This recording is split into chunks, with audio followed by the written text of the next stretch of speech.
Aquí comienza la última agenda económica de esta semana que seguramente las personas que siguen el día a día de los mercados quieren que termine porque hace tiempo que no teníamos tanta volatilidad en las bolsas. Precisamente lo primero que les queremos mostrar es cómo terminó este viernes el mercado bursátil en sus principales índices en Europa, en Estados Unidos y también en nuestro país. Hemos preparado la siguiente gráfica. Este es el cierre del viernes. Por ejemplo, vemos que el FTSE, que es la bolsa de Londres, cayó 1%. El DAX, que es la bolsa de Frankfurt, 1,33%. Yendo a Nueva York, el principal índice, que es el S&P 500, bajó 1,10%.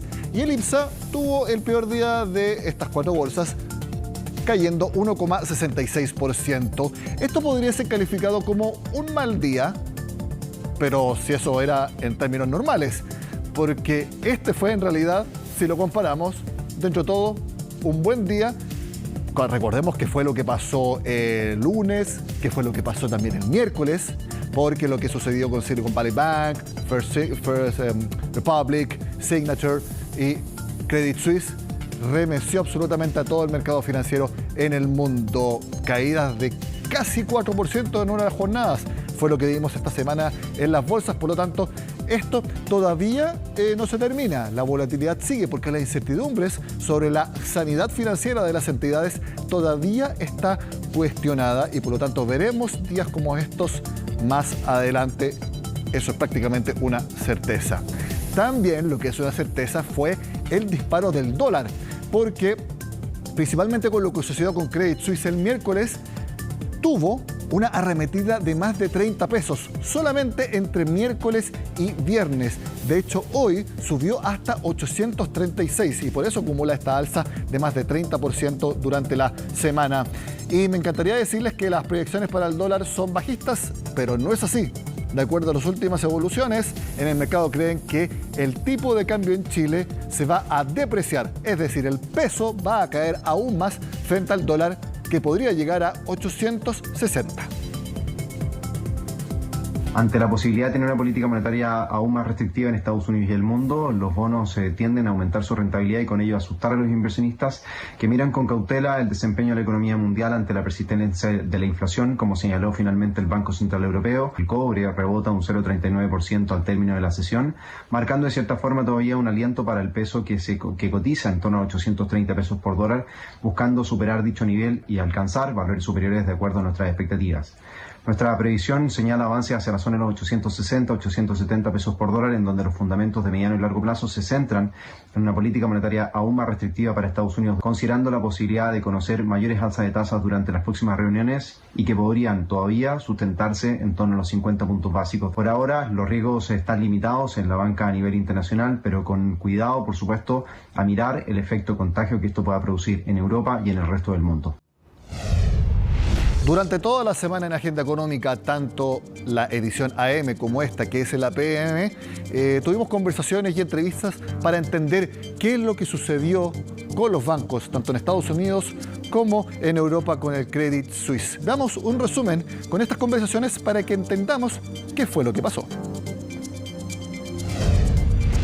¿Qué es lo que ocurrió en el Silicon Valley Bank? Que invirtió en bonos a tasas muy bajas, entre 1,4 y 1,7% tasas de interés, en periodos de más de 6 años, y con las alzas de tasas que hubieron posteriormente se fue generando una pérdida, en el sentido de que el banco tenía estos instrumentos a largo plazo con tasas bajas y después con la diferencia de tasas, si es que el banco realizaba estos instrumentos, se iba a generar una pérdida mayor y ahí ya el banco podía caer incluso en insolvencia. Yo lo que creo que es más preocupante no es tanto lo que pasa a nivel de empresas tecnológicas o startups, sino que la preocupación principal es por el sistema financiero y qué pasa con las normas del sistema financiero que se adoptaron en Estados Unidos, lo que pasó en la crisis del 2008-2009, crisis subprime, y todas las normas que se adoptaron para mitigar eventuales riesgos de los bancos. ¿Qué hacer ahora con los depósitos, ¿no? Parece que esos bancos que estaban ya tremendamente protegidos en los Estados Unidos, pues que no lo estaban tanto y obviamente pues el mercado se suele medir o se suele agitar más cuando ocurren este tipo de cosas, cuando existe miedo. Yo creo que es una especie de golpe de realidad en el sentido de que ningún banco está a salvo. Pensábamos que, pues bueno, al fin y al cabo una entidad financiera de muchísimo volumen, con muchísimos activos bajo gestión, como podía ser Silicon Valley Bank, pues no le iban a ocurrir estas cosas, ¿no? Y cuando vemos que en cuestión de 2 días pues una entidad financiera quiebra, pues obviamente empiezan las dudas. También es cierto que esto puede repercutir también en un cambio en la política monetaria, sobre todo en los Estados Unidos. Credit Suisse arrastra problemas de hace tiempo de intentar rentabilizar el negocio, de darle la vuelta, de confianza.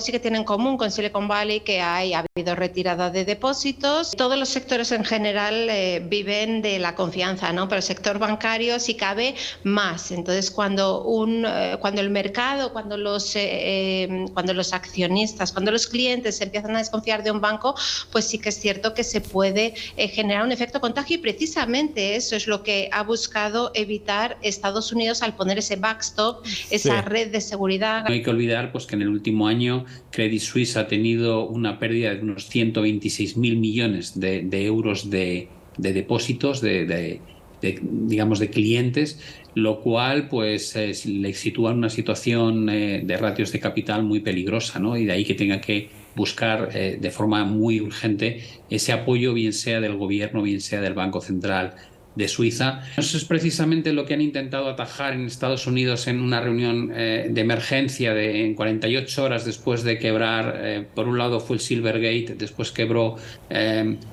Silicon Valley Bank, después Signature Bank, y automáticamente el domingo se estaban reuniendo intentando frenar ese impulso, ¿no? de sacar el dinero ante el miedo de que pueda haber una especie de corralito. Yo creo que han aprendido mucho del 2008 y han actuado con mucha celeridad. Esperemos que sea suficiente, porque una vez empieza el movimiento, si no lo paras en las primeras fases, probablemente luego ya es muy difícil. Que hoy en día se le puede hacer más complejo a la Reserva Federal tratar de dar un apoyo, porque un apoyo económico implica generar y aportar liquidez al mercado, y el aportar liquidez genera que haya mayor exceso de demanda por bienes y servicios, y eso implica de que los precios suben. Sería ineficiente porque volvería a generar inflación. Por lo tanto, la disyuntiva viene acá muy simple. ¿Van a seguir generando una caída en inflación con alzas de tasas, o van a tratar de estimular y apoyar al sector financiero?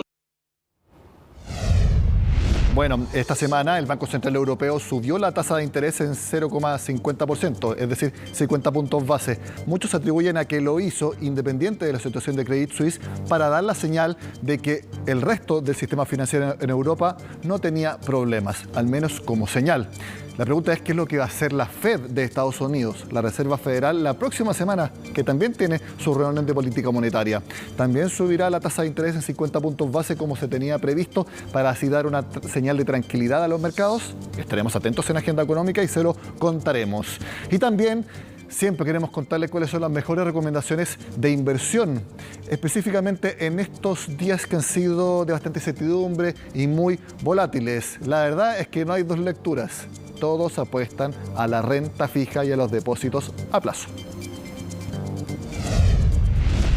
Refugiarse en bonos, en renta fija. Tomar riesgo accionario me parece que hoy día es desmedido, básicamente porque las tasas en los bonos, ya sea domésticos acá en Chile, en Latinoamérica o en Estados Unidos, me está ofreciendo rendimientos súper atractivos en horizontes de aquí a 2-3 años. Me parece que eso es súper interesante. Acá mismo, el depósito a plazo me estaba ofreciendo rentabilidades súper importantes, un 11%. Uno sugeriría de que tomar un riesgo desmedido en acciones no tiene mucho sentido. Es mejor refugiarse quizás en la renta fija, y renta fija quizás un poquito más de corto plazo. Y en momentos de alta volatilidad es súper importante ser muy cautos y no estar en activos que sean riesgosos. Entonces, si bien llevamos 2 años con mucha cautela, creo que todavía no es el momento de tirarse a la piscina, porque si es que uno quiere agarrar lo más bajo, digamos, de la hora para poder subir harto, creo que todavía hay que mirar bien las cifras. Si bien en Estados Unidos los precios al productor salieron muy buenos, todavía no sabemos qué está pasando con la inflación. Quizá lo más importante, o sea, lo más seguro ahora sea seguir con depósito a plazo, porque la verdad es que en Chile depósitos a plazo, a fondos mutuos, por ejemplo, con renta fija cortita, depósitos a plazo en los bancos, y afuera, la verdad es que es importante mantenerse en caja, y estar idealmente en sectores que no sean tan volátiles. La renta variable por ahora creo que no es un buen lugar. Como les dije, muy claras las recomendaciones. Hacemos la pausa en Agenda Económica y al regreso les contamos cómo fue la primera reunión entre la ministra del Trabajo con la nueva presidenta de la Asociación de AFP. La verdad es que el tono de la reunión es totalmente clarificador de cómo será la relación entre ambas partes de ahora en más. Al regreso acá en Agenda Económica.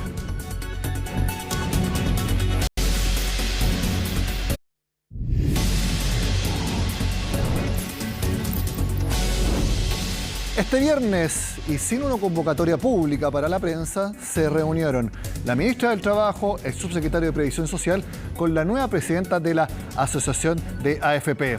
Es sabido por todos que ambas partes tienen opiniones muy distintas de cómo hay que mejorar las pensiones en nuestro país.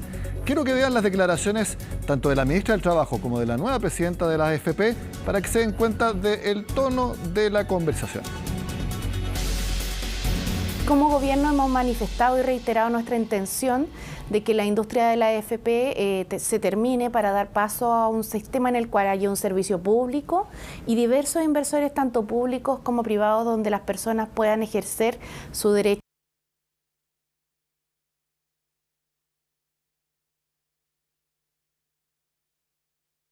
Un cambio tan radical como el que plantea el gobierno, que le entrega al Estado el poder total de la recaudación, atención y administración de las cotizaciones actuales y futuras, plantea riesgos que hoy no se están considerando. Esto no se trata de defender a las administradoras como señaló la ministra, sino en cómo mejorar las pensiones de manera sostenible, sin hipotecar el futuro de los trabajadores. El gobierno lo sabe, porque así lo han señalado los expertos, que su proyecto no es sostenible y tampoco mantiene los principios que más valoran las personas, que son la propiedad de sus ahorros, la herencia, y lo más importante es tener la posibilidad real de elegir quién nos administra los ahorros para la pensión. Esta fue una reunión protocolar, pero debe haber sido bastante tensa. Si es que una parte dice, nosotros con nuestra reforma queremos que esta industria termine. Y la otra parte dice, bueno, nosotros creemos que su reforma es mala y que no es sostenible. Debe haber sido bien corta la reunión y que demuestra que va a ser solo protocolar la relación entre ambas partes. Bueno, pasamos a otro tema que también tiene que resolver una crisis, las ISAPRES. Y principalmente hay diputados que creen que las exautoridades, especialmente los exsuperintendentes de salud, tienen responsabilidad en el monitoreo de las ISAPRES en los últimos años. Belén Vázquez cuenta de qué se trata este tema. Los plazos apremian, la deuda es millonaria y cada una de las partes está haciendo sus aportes para salir de esta crisis. Eso sí, que estén trabajando en ello no quita que antes pudieron tener responsabilidades. Esa es la hipótesis que llevó hasta la Contraloría el presidente de la Comisión de Salud de la Cámara. Aquí hay que evaluar cómo han actuado los reguladores en el pasado y tomar las acciones que corresponda a ellos. Es importante, pero sin embargo no resuelve el tema de fondo. Hoy el foco tiene que estar puesto en darle una solución a la salud de 3.200.000 chilenos. El parlamentario elevó un requerimiento de información al organismo para conocer las actuaciones de fiscalización a las ISAPRES, además de conocer si se aplicaron multas y sanciones a dichas entidades por irregularidades cometidas contra los usuarios. Esto en respuesta a los dichos del presidente de la Asociación de ISAPRES. Han habido, desde el periodo en que se emitió el fallo del Tribunal Constitucional hasta hoy día, del año 2010, han habido ya 8 superintendentes que han revisado, fiscalizado esta situación sin encontrar ninguna anomalía. Han pasado 4 gobiernos y efectivamente se ha mantenido la misma situación. Y es que el gremio argumenta que en los hechos las aseguradoras no hicieron nada mal o fuera de la ley, sino que hubo un cambio de criterio materializado en el fallo de la Corte Suprema. No creo que sea pertinente que los regulados planteen que el regulador no lo ha fiscalizado de la manera correcta, que puede ser cierto, es verdad, porque son efectivamente ellos también quienes no han dejado ser adecuadamente regulados. Con esos antecedentes sobre la mesa, ¿tuvieron los ex superintendentes una responsabilidad en la crisis actual? Yo creo que está mal informado. Los superintendentes no tienen la propiedad de interpretar la ley. Lo que tienen es la obligación de aplicar la ley. Ellos solo pueden dictar normas en base a la legislación vigente. Y por lo tanto, ellos actuaron correctamente. Fuera de todo análisis un requerimiento de ese tipo, porque en el fondo cada uno de los superintendentes actuó con la normativa que existía, pero las muestras y los avances están ahí, están sobre la mesa. Lo que plantean las ex autoridades es que en la práctica la responsabilidad la tenían los gobiernos y el Congreso de turno, que en todos estos años no avanzaron en una legislación que impidiera la generación de los cobros en exceso. El dictamen del Tribunal Constitucional del año 2010, si bien es cierto que elimina 3 o 4 artículos relativos a las tablas de riesgo, no elimina las tablas de riesgo. Y le entrega al Poder Ejecutivo y al Poder Legislativo la responsabilidad de legislar para resolver el tema de las tablas de riesgo. Es responsabilidad, sí, yo diría que más del Poder Legislativo que del Ejecutivo, también responsabilidad de la ISAPRE, y por cierto, también responsabilidad, digamos, del Poder Ejecutivo en quizás también no haber empujado más acuerdos, que ahí sí podría estar consciente de eso. Mientras el requerimiento se resuelve, el MinSal trabaja afinando los detalles de la propuesta de ley corta que debe presentar a la brevedad, aunque no ha descartado pedirle una prórroga del plazo a la Corte Suprema. Este viernes fue la primera actividad pública de la nueva ministra de Obras Públicas, Jessica López. Veamos sus primeros comentarios que demuestran que su foco está en la reactivación económica del país. Llevo una semana nomás, pero como yo vengo de Banco Estado, habíamos estado trabajando con la Cámara con un objetivo que yo creo que compartimos todos y que tiene que ver con cómo desde las distintas instituciones aportamos a la reactivación. Resolver, afinar, revisar todos los procesos necesarios que permitan iniciar el desarrollo de muchas nuevas obras. Hay muchas obras que están licitadas y hoy día procede iniciar su desarrollo y su construcción. Y respecto al tema del Ministerio ante tal, la necesidad de inversiones para la seguridad hídrica, la necesidad de fortalecer nuestros sistemas de agua potable rural, de viviendas. Con la nueva ministra Jessica, en el fondo nosotros vamos a tener, ya veníamos trabajando en el Banco Estado y por lo tanto no me cabe ninguna duda que vamos a tener una muy buena relación y vamos a continuar con ese gran trabajo que veníamos haciendo desde hace mucho tiempo con el Ministerio de Obras Públicas, justamente para poder impulsar todo lo que son las obras de infraestructura que nuestro país necesita, obras hídricas, obras de energía, obras de pavimentación, de caminos, puentes, así que por lo tanto nosotros como Cámara Chilena de Construcción estamos muy llanos y muy dispuestos a trabajar con el Ministerio. Evidentemente somos partners en esto para que nosotros podamos sacar como país adelante todos nuestros proyectos. Así que 100% alineados con el Ministerio de Obras Públicas. El último tema que les ofrecemos en la agenda económica de esta semana es el reverse mentoring. ¿De qué se trata esta palabra inglesa? Es un concepto en que las personas de menor edad en una empresa, las más jóvenes, pueden hacerles mentorías a las personas más seniors de mayor edad. No significa que los más jóvenes sepan más que las personas de mayor edad, no es eso, pero le pueden enseñar habilidades que quizás no tenían incorporadas. Obviamente aquí se trata de intercambio de información, de intercambio de experiencias entre distintas generaciones, tal como lo cuenta Francisca Bahamontes. El intercambio de conocimientos y herramientas entre distintas generaciones es un componente que ha cobrado relevancia en las organizaciones. Precisamente es ese punto el que busca relevar el programa Reverse Mentoring, iniciativa implementada por el Banco Scotiabank hace 2 años. Un funcionario calificado como senior en una empresa recibe mentoría o capacitación por parte de otro más joven, compartiendo así experiencias y formas de trabajar para enriquecer el entorno laboral. Identificar nuevas formas de hacer las cosas, cómo trabajamos, cómo lideramos, cómo somos nuevos líderes en las organizaciones de hoy. Tenemos la oportunidad de poder, a partir del aprendizaje, poder quizá identificar otras maneras de hacer las cosas hacia adelante. Mi mentoría tuvo que ver cómo aumentar la presencia en relaciones, cómo hacer, desarrollar o impactar en las relaciones que tenía con otras personas. Me mostró otros puntos de vista, también utilizando algunas herramientas tecnológicas para poder influir o desarrollar esta habilidad. Los beneficios no solo abarcan aspectos del desarrollo profesional y técnico en las empresas, sino que también han ayudado a promover mejoras en las relaciones humanas y en incorporar otros elementos destacados, como una mayor perspectiva en la toma de decisiones y considerar otros elementos como prioritarios para el trabajo. Es parte también de una estrategia de cambio cultural. Una cultura no se cambia de un día para otro, son prácticas, son disciplinas, son mentalidades que también van cambiando. Tenemos que generar un liderazgo distinto, tenemos que también, las generaciones más senior, también ir desaprendiendo patrones, entendiendo que tenemos también que aprender e innovar en otros aspectos. La implementación de esta iniciativa hizo que la empresa fuera reconocida con una mención en los premios Carlos Vial Espantoso 2022. Se trata de la distinción Plenus, que busca destacar las prácticas que promueven la calidad de vida y desarrollo de los trabajadores durante todo el ciclo laboral, enfocado en las personas mayores. Un tema en el que las organizaciones están al debe. Son muy pocas las organizaciones que hoy día están integrando programas para las personas adultas y sobre todo también por el tiempo y la inversión que requiere la reconversión de estas personas adquiriendo nuevas habilidades. Por lo tanto, no es algo habitual, no es algo que estemos viendo todos los días. Frente a problemas complejos se requiere reflexión, análisis, pero también un rápido actuar. De ahí la importancia que se integren todas las generaciones al mundo laboral.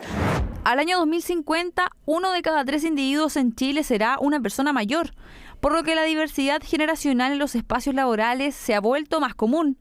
Esto supone un desafío para el mercado laboral, en cuanto a adaptar ciertos patrones para asegurar una mejor convivencia, aprendizajes y también productividad. Entender que el talento, las capacidades o los aportes en contextos organizacionales no necesariamente responden a la edad de las personas, sino que a sus trayectorias de vida, sus trayectorias laborales, a las competencias y también a los compromisos que tiene cada uno con la organización. Y en el caso de los más jóvenes también generar estas convivencias intergeneracionales que les permitan también ir derribando prejuicios respecto de la edad.